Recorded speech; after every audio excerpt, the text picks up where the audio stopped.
Bienvenue tous. It's time now for our international press review in the papers today with James Creedon. James, you're going to save people a lot of money because you're going to review all the papers. Go for it. Absolutely, Mark.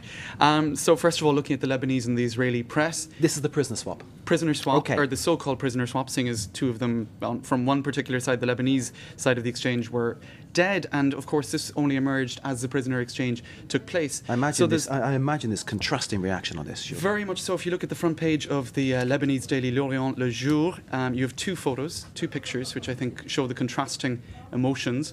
And the headline is "Jubilation on one side, bitterness on the other.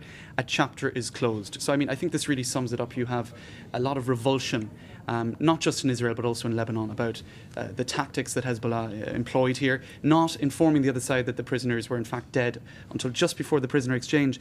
It was widely believed they were, though, for a while, but as you say, it wasn't confirmed. So, as you say, nothing was confirmed. And quite a balanced piece it looks there. Yeah, not strictly looking a to the future. piece. Looking to the future, a chapter is closed at the end of the headline. But the focus really in the Lebanese press is on welcoming back the returned prisoners, and Michel Sleiman had to play the diplomat and very much say that he welcomed back these returned heroes from the land of occupation.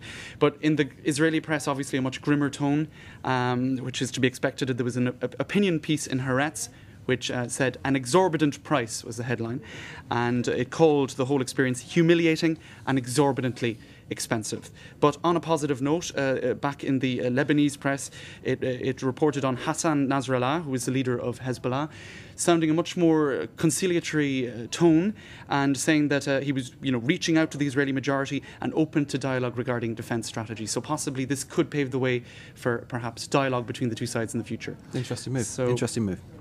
Despite it being a sort of unsavoury, it could lead to a more positive future. So in the next story, the Israeli press isn't certainly full of glee on this story either, because the US is going to start direct talks with Iran, and this is really a major policy shift. It's being played down by the US.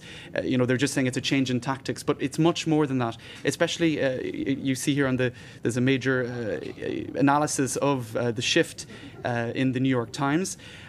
So essentially, the US left diplomacy to the Europeans for a long time. So it was Swiss diplomats, European diplomats who were talking to Iran on behalf of the US. So they're going to get involved, that's it. Can we move on to the Pope? Tell us about the Pope in Australia. Yeah, you have the Pope in Australia, and he is addressing up to maybe 300,000 young people who've come from 179 countries around the world. This is obviously a major effort on behalf of the Vatican to promote the church amongst the youth. Only 6% of Australian Catholics are practicing. So, this is possibly why he chose Australia. He wants to reach out to the youth of Australia. So you see this photo on the front page of Le Figaro. Obviously PR stunt here, trying to pose with that's Jour Mondial de la Jeunesse, c'est ça? World Youth Jour Day. Mondial de la Jeunesse. But of course overshadowed by the child sex abuse scandal. Yes, exactly. I mean, that is certainly very much to the forefront. Very grim thing the Pope has to he has been confront. focusing a lot actually on the apology that Australia made to the Aboriginals. But no apology yet to the families affected by the scandal, which obviously is something which may well come. Yeah. Can we talk about the a happier story in Australia? You've got another piece link Australia, to a slightly related theme on another koala bear on the front page of a local newspaper, The Province. This guy got struck by a car which was going at 100 kilometres per hour. He was dragged along for 12 kilometres with his head stuck in the grill. So he's been dubbed Lucky Grill. Lucky Grills, which is named after the old Australian actor. Carry on. Absolutely. Well, you know more about him than I do, apparently. Say no more. All Fantastic I know is that stuff. the Pope Mobile was nowhere in sight at the time that this happened. James, thank you very much. Our international press view with the one and only James Creedon. Stay with us.